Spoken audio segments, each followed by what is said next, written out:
14 வருஷத்துக்கு முன்னாடி பேசிய ஒரு பேச்சுக்காக எழுத்தாளர் அருந்ததி ராய் மேல ஊப்பா சட்டத்தின் கீழ் வழக்கு பதிவு செஞ்சிருக்கிறாங்க. யார் இந்த அருந்ததி ராய்? ஊப்பா சட்டம்னா என்ன?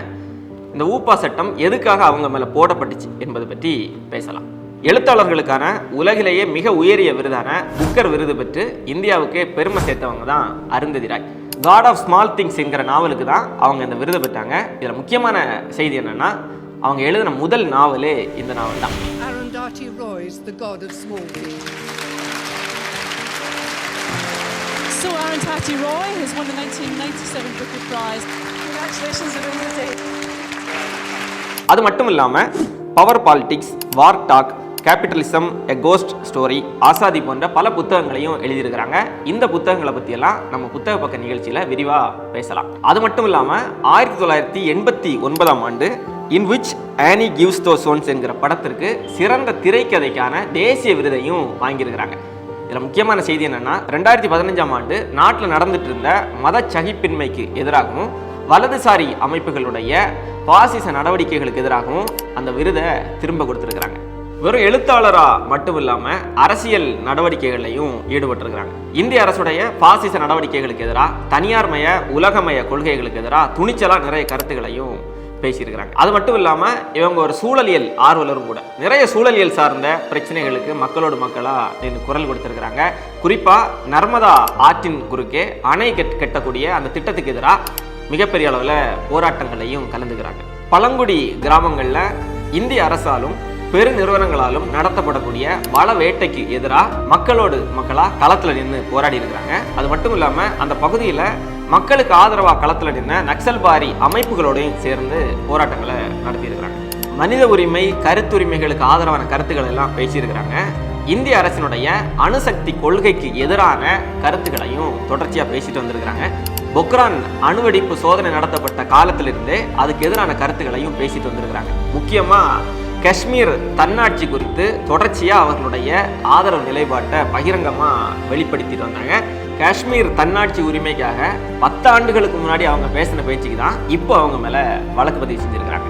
2010ஆம் ஆண்டு டெல்லியில் ஆசாதி த ஒன்லி வே, சுதந்திரம் தான் ஒரே வழிங்கிற தலைப்பில் நடந்த ஒரு மாநாட்டில் கலந்துக்கிட்டு பேசின பேச்சுக்காக தான் இப்போ வழக்கு பதிவு செஞ்சுருக்கிறாங்க. அப்படி என்ன பேச்சு அவங்க பேசினாங்க அப்படின்னா, காஷ்மீர் ஒருபோதும் இந்தியாவோட இருந்ததே இல்லை, இந்திய இராணுவ படையால் வலுக்கட்டாயமாக தான் காஷ்மீர் இந்தியாவோடு இணைக்கப்பட்டது, காஷ்மீருக்கான தன்னுரிமையை மீட்டு கொடுப்பதற்கான வேலைகளை நம்ம செய்யணுங்கிற ரீதியில் அவங்க பேசிய கருத்துக்களை தான் இப்போ அவங்க மேலே வழக்கு பதிவு செய்வதற்கான காரணமாக இருக்குது.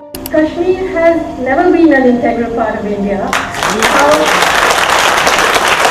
அவங்க பேசின கருத்து ஹிஸ்டாரிக்கல் ஃபேக்டாக இருந்தாலும் அவங்களுடைய அந்த பேச்சுங்கிறது இந்திய ஒருமைப்பாட்டுக்கு எதிராக, இந்திய இறையாண்மைக்கு எதிராக இருக்குன்னு சொல்லி அவங்க மேலே ஊப்பாங்கிற சட்டத்தின் கீழ் வழக்கு பதிவு செஞ்சுருக்கிறாங்க. இந்த ஊப்பா சட்டம்னா என்னங்கிறத பற்றி பார்க்கலாம். UAPA, அதாவது ஊப்பா, அன்லாஃபுல் ஆக்டிவிட்டீஸ் ப்ரிவென்ஷன் ஆக்ட், சட்டவிரோத செயல்கள் தடுப்பு சட்டம். இந்த சட்டம் 1967ஆம் ஆண்டு இந்திரா காந்தி ஆட்சியில் கொண்டு வரப்பட்டது. இந்தியாவினுடைய இறையாண்மையையும் இந்தியாவினுடைய ஒருமைப்பாட்டையும் பாதுகாப்பதற்காக நாங்கள் ஒரு சட்டம் கொண்டு வரப்பட்ட சட்டம் தான் இந்த சட்டம். இந்த சட்டத்தின்படி அரசு நினைத்தா எந்த ஒரு அமைப்பையும் தீவிரவாத அமைப்பா முத்திரை குத்த முடியும். அப்படி முத்திரை குத்திட்டாங்கன்னா அந்த அமைப்பில் அவ்வளோ நாளும் உறுப்பினராக இருந்த எல்லோருமே தீவிரவாதிகளாக கருதப்படுவாங்க. பேச்சின் மூலமாகவோ, எழுத்தின் மூலமாகவோ, இல்லை வேறு ஏதாவது செயல்பாடுகளின் மூலமாகவோ இந்தியாவினுடைய இறையாண்மைக்கு எதிராக, ஒருமைப்பாட்டுக்கு எதிராக இருக்கிறதுன்னு கருதப்பட்டா அவங்க மேலே இந்த சட்டத்தின் கீழ் வழக்கு பதிவு செய்யப்படலாம். இந்த வழக்கின் கீழ் கைது செய்யப்பட்டவங்க 30 நாள் வரைக்கும் நீதிமன்ற காவலில் வைக்கலாம். அது மட்டும் இல்லாமல் 180 நாட்கள் வரைக்கும் குற்றப்பத்திரிகை தாக்கல் செய்வதற்கு காவல்துறைக்கு அவகாசமும் கொடுக்கப்பட்டிருக்கு. இந்த சட்டத்தில் 2004, 2008, 2012, 2019 ஆகிய ஆண்டுகளில் நிறைய திருத்தங்களும் கொண்டு வரப்பட்டிருக்கு. இதில் மிக முக்கியமான அமெண்ட்மெண்ட் என்னன்னா, கடந்த 2019ஆம் ஆண்டு மோடி அரசால் கொண்டு வரப்பட்ட அமெண்ட்மெண்ட் தான். தீவிரவாத செயல்பாடுகளில் ஈடுபடக்கூடிய தனிநபரை தீவிரவாதியாக அறிவிக்க முடியும். அதே போல் மாநில அரசினுடைய அனுமதி இல்லாமல் எந்த நேரம் வேணாலும் NIA ஒரு மாநிலத்துக்குள்ளாடி நுழைஞ்சி விசாரணைகளை நடத்தலாம். இப்படி நிறைய சட்ட திருத்தங்கள் கொண்டு வரப்பட்டிருக்கு. உண்மையிலே இந்த ஊப்பா சட்டம் தீவிரவாத நடவடிக்கைகளுக்கு எதிராக சரியாக பயன்படுத்தப்பட்டிருக்கான்னு கேட்டால் அது ஒரு பெரிய கேள்விக்குறியாக தான் இருக்குது. 2016 முதல் 2019க்கு இடைப்பட்ட காலகட்டங்களில் 5922 வழக்குகள் இந்த ஊப்பா சட்டத்தின் கீழ் பதிவு செய்யப்பட்டிருக்கு.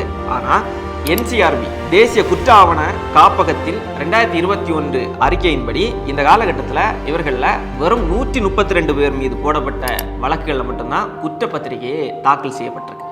2019 மட்டும் 1948 வழக்குகள் பதிவு செய்யப்பட்டிருப்பதா அன்றைய மத்திய உள்துறை இணையமைச்சர் கிஷன் ரெட்டி ராஜ்யசபாவில் அறிவிச்சிருக்கிறாரு. ஆனால் அந்த ஆண்டு குற்றச்சாட்டுகளை நிரூபிக்க அரசு தவறியதால் 64 பேரை நீதிமன்றம் விடுவிச்சிருக்கு. 2018 ஆண்டு 1421 பேரில் 4 வழக்குகளில் மட்டும்தான் குற்றம் சாட்டப்பட்ட நபர்கள் மீது குற்றச்சாட்டுகள் நிரூபிப்பதில் அரசு வெற்றி பெற்றிருக்கு. இந்த சட்டத்தின் கீழே 2016 2019 வரைக்கும் குற்றம் சாட்டப்பட்டவர்களில் வெறும் 2% பேர் மீது மட்டும்தான் குற்றம் நிரூபிக்கப்பட்டிருக்கு. இந்த டேட்டாஸ் எல்லாம் பார்க்குறப்போ இந்த ஊப்பா சட்டம் வெறும் தீவிரவாத நடவடிக்கைகளுக்கு எதிராக மட்டுமில்லாமல் நிறைய பேர் மீது அரசியல் காரணங்களுக்காகவும் வழக்கு பதிவு செய்யப்பட்டிருப்பது தெளிவாக தெரியுது. இப்போ அருந்ததி ராய் மீது போடப்பட்டிருக்கக்கூடிய வழக்கும் அது போன்ற ஒரு காரணத்திற்காக தான் போடப்பட்டிருப்பதாக தெரியுது. அருந்ததி ராயை பொறுத்த வரைக்கும் இது போன்ற வழக்குகள் அடக்குமுறைகளை எல்லாம் எதிர்கொள்றது அவங்களுக்கு இது முதல் முறை இல்லை. கடந்த 2020 ஆண்டில் கூட அவங்க எழுதின வாக்கிங் வித் காம்ரேட்ஸ் என்கிற புத்தகத்தை மனோன்மணியம் சுந்தரனார் பல்கலைக்கழகத்திலிருந்து அந்த சிலபஸ்ல இருந்தே நீக்க வச்சாங்க.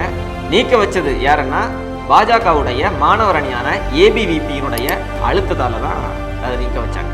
கடந்த 10 ஆண்டுகளாக இந்தியாவில் கருத்துரிமைக்கு எதிரான நடவடிக்கைகள்லாம் அதிகரிச்சுட்டு வரதை நம்மளால் பார்க்க முடியும். அரசியல் விமர்சகர்கள், சமூக செயற்பாட்டாளர்கள், பத்திரிகையாளர்கள், எழுத்தாளர்கள் மீது இது போன்ற கொடூரமான சட்டங்கள் எல்லாம் பாய்ச்சப்படுவது தொடர்ச்சியாக நடந்துட்டு தான் வருது. கல்புர்கி, கௌரி லங்கேஷ், ஃபாதர் ஸ்டான் சுவாமி போன்றவர்களுக்கெல்லாம் என்ன நிலைமை ஏற்பட்டுச்சுங்கிறத நம்ம பார்த்துட்டு தான் இருக்கிறோம். அருந்ததி ராய் மீது போடப்பட்டிருக்கக்கூடிய இந்த வழக்கு பற்றிய உங்களுடைய கருத்து என்னன்னு சொல்லுங்கள். இன்னொரு அரசியல் பக்கம் நிகழ்ச்சியில் சந்திப்போம். மக்கள் பக்கம் ஹிம்லர்.